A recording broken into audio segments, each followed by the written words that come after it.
Hello friends, आप सभी को नमस्कार। मैं हितेश कुमार एक बार फिर से आप सभी का ज्ञानकोश यूट्यूब चैनल में स्वागत करता हूं। आज है 26 दिसंबर और 26 दिसंबर से जितने भी करंट अफेयर्स बनेंगी वो हम आज की वीडियो में चर्चा करेंगे। इस वीडियो का पीडीएफ आप सभी को ज्ञानकोश टेलीग्राम चैनल पर मिल जाएगा और ज्ञानकोश फेसबुक पेज पर इसका पीडीएफ आप सभी को मिल जाएगा। तो चलिए शुरू करते हैं आज की कुछ करंट अफेयर्स की तरफ। करंट अफेयर्स को पढ़ने से पहले मैं आपको बता देता हूं कि हमने अब YouTube चैनल पे प्लेलिस्ट बना दी है। अगर आपको करंट अफेयर पढ़नी है, टॉप करंट अफेयर पढ़नी है, हिस्ट्री पढ़नी है, हिंदी पढ़नी है, संस्कृत या बाल मनोविज्ञान पढ़नी है, तो अब आपको वीडियोस को ढूंढने की आवश्यकता नहीं पड़ेगी, बल्कि सीधे प्लेलिस्ट से आप आसानी से उन्हें देख सकेंगे। ये छोटी जानकारी थी। अब हम बढ़ते हैं वीडियोस की आज करंट अफेयर की तरफ। तो पहला प्रश्न आप लोगों की स्क्रीन पे आता है। पहला प्रश्न है कि बीसीसीआई ने चयन समिति का अध्यक्ष किसे नियुक्त किया है। अब बीसीसीआई जो है इसने अब चयन समिति का अध्यक्ष नियुक्त किया है। तो किसे नियुक्त किया है? अब किया है चेतन शर्मा को, यानी कि ए ऑप्शन सही रहेगा। तो अब बीसीसीआई ने चेतन शर्मा को चयन समिति का अध्यक्ष नियुक्त किया है। इससे पहले इस पद पर सुनील जोशी थे, जो कि बी ऑप्शन पर लिखे हुए हैं। तो ये जानकारियां यहां से थी कि चेतन शर्मा बने हैं अब बीसीसीआई चयन समिति के नए अध्यक्ष। उसके बाद में देखिएगा कि बीसीसीआई के जो नए अध्यक्ष बने हैं चयन समिति के, वो है पूर्व क्रिकेटर, भारतीय पूर्व क्रिकेटर चेतन शर्मा। ये पैनल जो है इसके दो अन्य सदस्य भारत के पूर्व क्रिकेटर सुनील जोशी और हरविंदर सिंह है कि जो पैनल है ना, जो चयन समिति है, इसके दो अन्य सदस्य भी हैं जिनमें नाम मैंने बताया, सुनील जोशी और हरविंदर सिंह। इससे पहले सुनील जोशी जो थे वो राष्ट्रीय पुरुष टीम के मुख्य चयनकर्ता थे। तो ये जानकारियां थी जो मैंने आप सभी से इस वीडियो से बताई है, इस प्रश्न से बताई है। उसके बाद है अगला प्रश्न। देखिएगा, इससे पहले कि बीसीसीआई के बारे में और देखिएगा, क्योंकि बीसीसीआई ने नियुक्ति करी है तो बीसीसीआई की सबसे पहले पढ़ेंगे हम फुल फॉर्म। बीसीसीआई की फुल फॉर्म है board of control for cricket in India. Board of control for cricket in India इसकी फुल फॉर्म है। उसके बाद बात करेंगे इसकी स्थापना कब हुई थी। तो 1928 में बीसीसीआई की स्थापना करी गई थी। इसका मुख्यालय जो वानखेड़े स्टेडियम मुंबई महाराष्ट्र में है वो इसका मुख्यालय है। वर्तमान में बीसीसीआई के अध्यक्ष कौन है? तो पूर्व भारतीय क्रिकेट टीम के कैप्टन रह चुके सौरव गांगुली वर्तमान में बीसीसीआई के अध्यक्ष हैं। और एक इंपॉर्टेंट प्रश्न आता है कि बीसीसीआई के सेक्रेटरी कौन है? तो जय शाह जो हैं वे बीसीसीआई के सेक्रेटरी है। और जय शाह जो है वे अमित शाह के सुपुत्र हैं। अमित शाह भारत देश के गृह मंत्री हैं, जिनके सुपुत्र जो हैं वे बीसीसीआई के सेक्रेटरी है, जय शाह। तो ये जानकारियां थी जो पहले प्रश्न से ही हमें अभी तक जानने को मिली है। अब हम बढ़ेंगे अगले प्रश्न की तरफ। अगला प्रश्न है कि आईपीएल का जो 2022 का संस्करण होगा, जो आगामी 2022 का संस्करण आयोजित होगा, इसमें टीमों को खेलने की घोषणा करी गई है, जिसमें कितनी टीमें हिस्सा लेंगी। तो आईपीएल में अभी तक 8 टीमें हिस्सा लेती आई, ये आपको पता है, लेकिन 2022 का जो संस्करण होगा इसमें अब की बार 10 टीमें हिस्सा लेंगी, यानी कि ऑप्शन सी जो है वो इसमें सही रहेगा। 8 टीमों ने हिस्सा लिया है, लेकिन 2022 में 10 टीमें हिस्सा लेंगी, यानी कि ऑप्शन सी जो है वो सही रहेगा। उसके बाद बढ़िएगा कि अब की बार जो होगा, यानी कि 2022 का जो संस्करण होगा, इसमें 8 के स्थान पर कितनी टीमें भाग लेंगी? 10 टीमें। और ये घोषणा जो है ये बीसीसीआई ने करी है जब बीसीसीआई की अहमदाबाद में जो एनुअल मीटिंग हुई थी, जो वार्षिक बैठक हुई थी, इसमें इस बात की घोषणा करी गई है कि आईपीएल का जो 2022 का संस्करण होगा उसमें कुल 10 टीमें हिस्सा लेंगी, ना कि कुल 8 टीमें हिस्सा लेंगी। उसके बाद देखिएगा आईपीएल के बारे में बताया गया है, तो आईपीएल के बारे में थोड़ी जानकारियां पढ़ेंगे। जैसे कि पढ़े आईपीएल की फुल फॉर्म। तो आईपीएल की फुल फॉर्म होती है इंडियन प्रीमियर लीग। इसका पहला संस्करण जो था वो 2008 में आयोजित किया गया था। सबसे ज्यादा अगर हम बात करें कौन सी टीम ने खिताब जीते हैं, तो 5 बार मुंबई इंडियंस, जो कि रोहित शर्मा की कैप्टनसी में खेल रही है, 5 बार ये खिताब जीत चुकी है। और बात करें सबसे ज्यादा रन बनाने वाले खिलाड़ी की, तो भारतीय क्रिकेट कैप्टन विराट कोहली ने 5878 रन इस टूर्नामेंट में बनाए हैं अभी तक के कुल।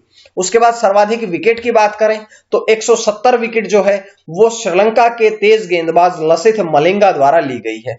तो ये जानकारियां थी कि आईपीएल के बारे में भी हमने पढ़ लिया। देखिएगा, आज मैंने थोड़ा सा डिफरेंट करने का प्रयास किया है। ये प्रयास आपको कैसा लगता है आप लोग कमेंट करके जरूर बताएं। अच्छा लगता है तो चैनल सब्सक्राइब कर लीजिएगा, दोस्तों को भी चैनल से जोड़ें ताकि हमें और भी मोटिवेशन मिलता रहे। उसके बाद है अगला प्रश्न। अगला प्रश्न है कि भारत ने 15 टन मानवीय सहायता और आपदा राहत भंडार सामग्री किस देश को भेजी है। तो भारत ने अब जो 15 टन मानवीय सहायता यानी कि मानव की सहायता करने के लिए या जो आपदा राहत भंडार सामग्री है वो किस देश को भेजी है। तो ये जो भेजी गई है वो भेजी गई है वियतनाम को। वियतनाम यानी कि ऑप्शन सी, वियतनाम में अब भारत ने कुछ राहत सामग्री भेजी है। क्यों भेजी है पूरी जानकारी आपको इस स्क्रीन में मिलेगी। देखिएगा, ये जो सामग्री है ये वियतनाम के बाढ़ प्रभावित लोगों के लिए भेजी गई है। वियतनाम में बाढ़ आ गई है और बाढ़ से जो प्रभावित है लोग, प्रभावित उन सभी लोगों के लिए ये सामग्री भेजी गई है। ये भारतीय नौसेना के जहाज जिसका नाम है किल्तान, भारतीय नौसेना के जहाज किल्तान द्वारा सामग्री भेजी गई है। और कहां भेजी गई है? वियतनाम में। तो वियतनाम में भेजी गई है। तो वियतनाम के बारे में एक दो प्रश्न पढ़ते हैं, जैसे कि वियतनाम की राजधानी कौन सी है? तो हनोई। वियतनाम की राजभाषा कौन सी है? वियतनामी।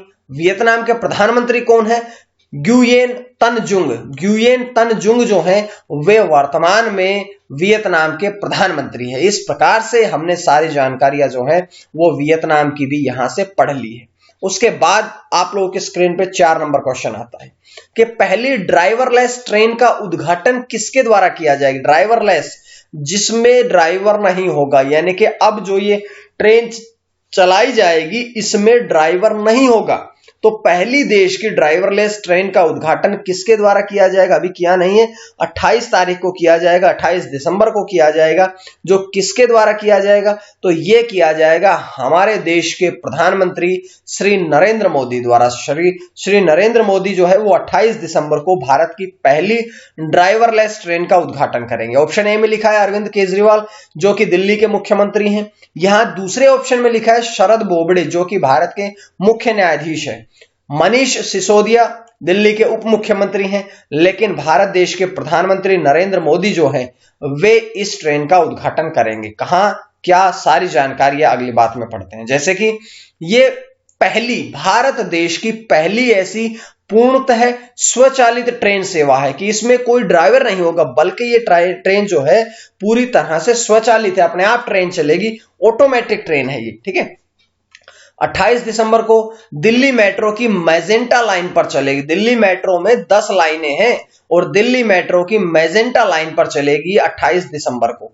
27 किलोमीटर की जो मैजेंटा लाइन है वो जनकपुरी पश्चिम और बोटनिकल गार्डन मेट्रो ट्रेन को स्टेशन को जोड़ती है। तो ये जानकारियां थी यहां से। लेकिन अभी एक बात और भी, क्योंकि ये अब दिल्ली मेट्रो की पर चलाई जाएगी तो दिल्ली मेट्रो के बारे में भी कुछ जानकारियां इंपॉर्टेंट बनती है।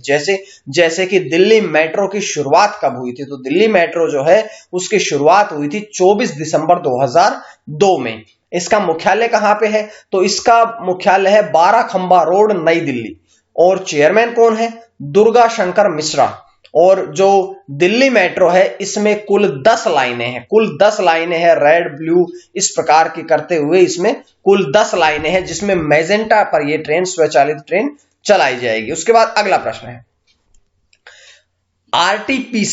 आरटीपीसीआर टेस्ट सेंटर किस एयरपोर्ट पर अब लॉन्च किया गया? आरटीपीसीआर जो है ये टेस्ट है, ये टेस्ट सेंटर जो है ये कहां पर लॉन्च किया गया है? तो ये जो है ये बेंगलुरु के एयरपोर्ट पर अब लॉन्च किया गया है, यानी कि ऑप्शन सी पर ये लॉन्च किया गया है। और बेंगलुरु पे किया गया है तो बेंगलुरु हवाई अड्डे का भी नाम क्या है? तो बेंगलुरु के केम्पेगौड़ा अंतरराष्ट्रीय हवाई अड्डे बेंगलुरु पर ये जो आरटीपीसीआर टेस्ट सेंटर है जो कि मुख्य रूप से कोविड-19 कोरोना वायरस के लिए टेस्ट करता है, इसे लॉन्च किया गया है। इसका संचालन कौन करेगा?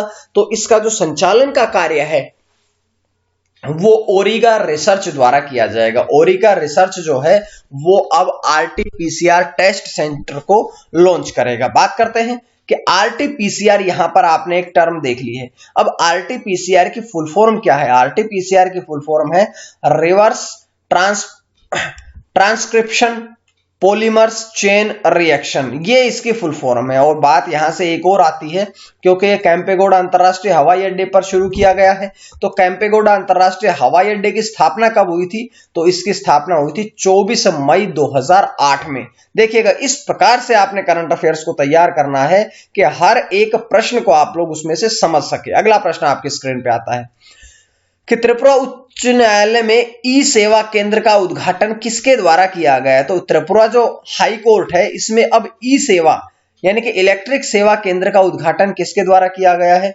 तो ये उद्घाटन किया गया है शरद ए बोबड़े अर्थात शरद अरविंद बोबड़े। ऑप्शन बी आपका सही रहेगा। थोड़ी जानकारियां और भी कि शरद अरविंद बोबड़े की अगर हम बात करें तो वे भारत के मुख्य न्यायाधीश है। भारत के मुख्य न्यायाधीश शरद अरविंद बोबड़े द्वारा ये उच्च न्यायालय, त्रिपुरा उच्च न्यायालय में ई सेवा केंद्र का उद्घाटन किया गया है। इसका उद्देश्य क्या है? तो इसका उद्देश्य है कि लोगों की जो न्यायालय और कानूनी कार्रवाई जो है उसको बेहतर बनाना, वहां तक लोगों की पहुंच बेहतर बनाना, और जो कानूनी कार्रवाई है उसमें पारदर्शिता लाना। बहुत बार आपने देखा होगा कि कानूनी कार्रवाई में पारदर्शिता लाना बहुत मुश्किल होता है, लेकिन ये जो ई सेवा केंद्र है इसका ये भी उद्देश्य रहेगा कि लोगों को आसानी से न्याय मिले, कानूनी कार्रवाई में पारदर्शिता भी लाई जाए। अब ये त्रिपुरा उच्च न्यायालय में शुरू किया गया है, तो त्रिपुरा उच्च न्यायालय के बारे में भी थोड़ी बातें हैं। जैसे कि त्रिपुरा न्यायालय की स्थापना कब हुई थी? तो त्रिपुरा उच्च न्यायालय की स्थापना करी गई थी 23 मार्च 2013 में। मुख्य न्यायाधीश कौन है इसके वर्तमान में? तो अकील अब्दुल हमीद कुरैशी जो हैं वे वर्तमान में त्रिपुरा उच्च न्यायालय के मुख्य न्यायाधीश है। और बात कर लेते हैं कि 16 नवंबर 2019 में अकील अब्दुल हमीद कुरैशी की नियुक्ति हुई थी एज एन मुख्य न्यायाधीश, चीफ के रूप में वहां पर नियुक्ति हुई थी, और तब से वही वहां पर मुख्य न्यायाधीश की भूमिका निभा रहे हैं। बात कर लेते हैं अगले प्रश्न की कि प्रूडेंशियल बिजनेस साइकिल फंड नामक एक फंड ऑफर जो है ये किसके द्वारा लॉन्च किया गया? तो ये प्रूडेंशियल बिजनेस साइकिल फंड जो है ये किसके द्वारा लॉन्च किया गया है? तो ये लॉन्च किया गया है आईसीआईसीआई प्रूडेंशियल म्यूचुअल फंड द्वारा, यानी कि ऑप्शन सी के द्वारा।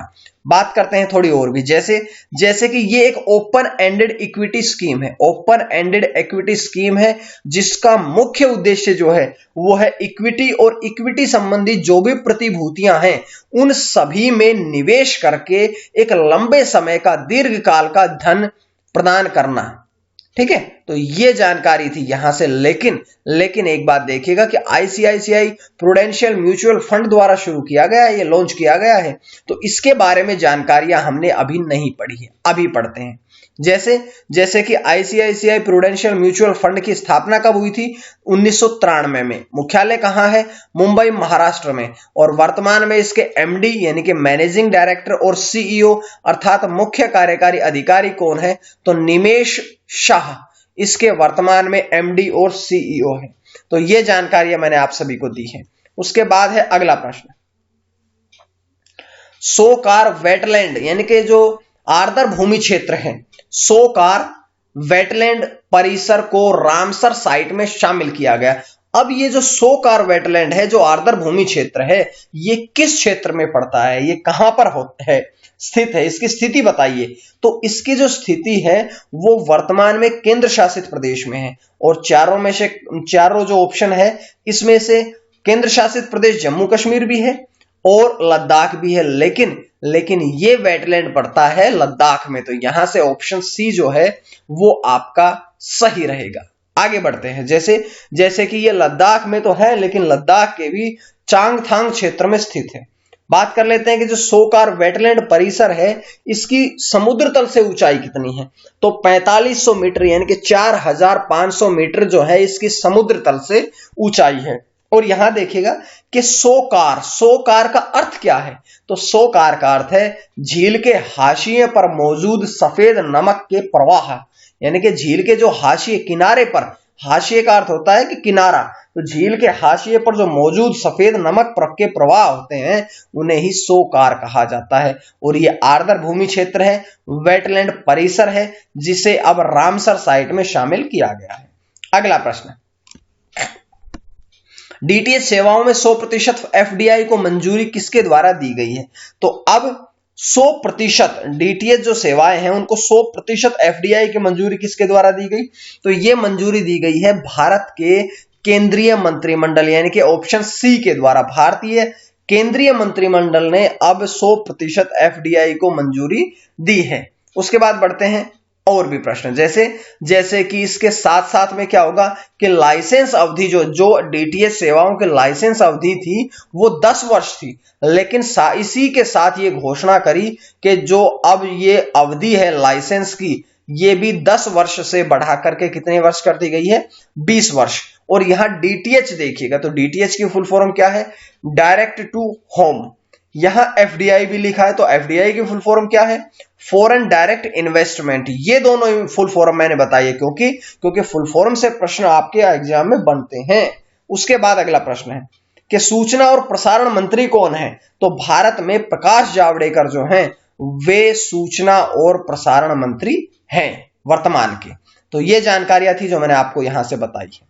उसके बाद है अगला प्रश्न कि 16वें भारत यूरोपीय संघ का लीडर्स सम्मेलन आयोजित करने की घोषणा करी गई है।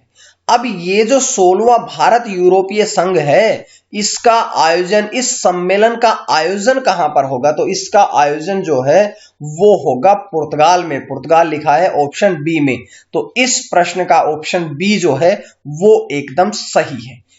बात करते हैं कि मई 2021 में इसका आयोजन पुर्तगाल में किया जाएगा। इस सम्मेलन में भारत यूरोपीय संघ मुक्त व्यापार समझौते पर ध्यान केंद्रित करेंगे। और जो 15वां सम्मेलन था वो जुलाई 2020 में कोविड-19 के समय में ही आयोजित कर लिया गया था। तो ये थी आज की कुछ महत्वपूर्ण करंट अफेयर्स। बताइएगा जरूर आपको कैसी लगी। थोड़ा सा मैंने आज और भी परिवर्तन करने का प्रयास किया है, कमेंट के माध्यम से बताइएगा। पीडीएफ आप लोग ज्ञानकोश टेलीग्राम चैनल से ले लीजिएगा या ज्ञानकोश फेसबुक पेज से ले लीजिएगा। आज के लिए इतना ही। मां सरस्वती की कृपा आप सभी पर बनी रहे। आप सभी का बहुत बहुत धन्यवाद।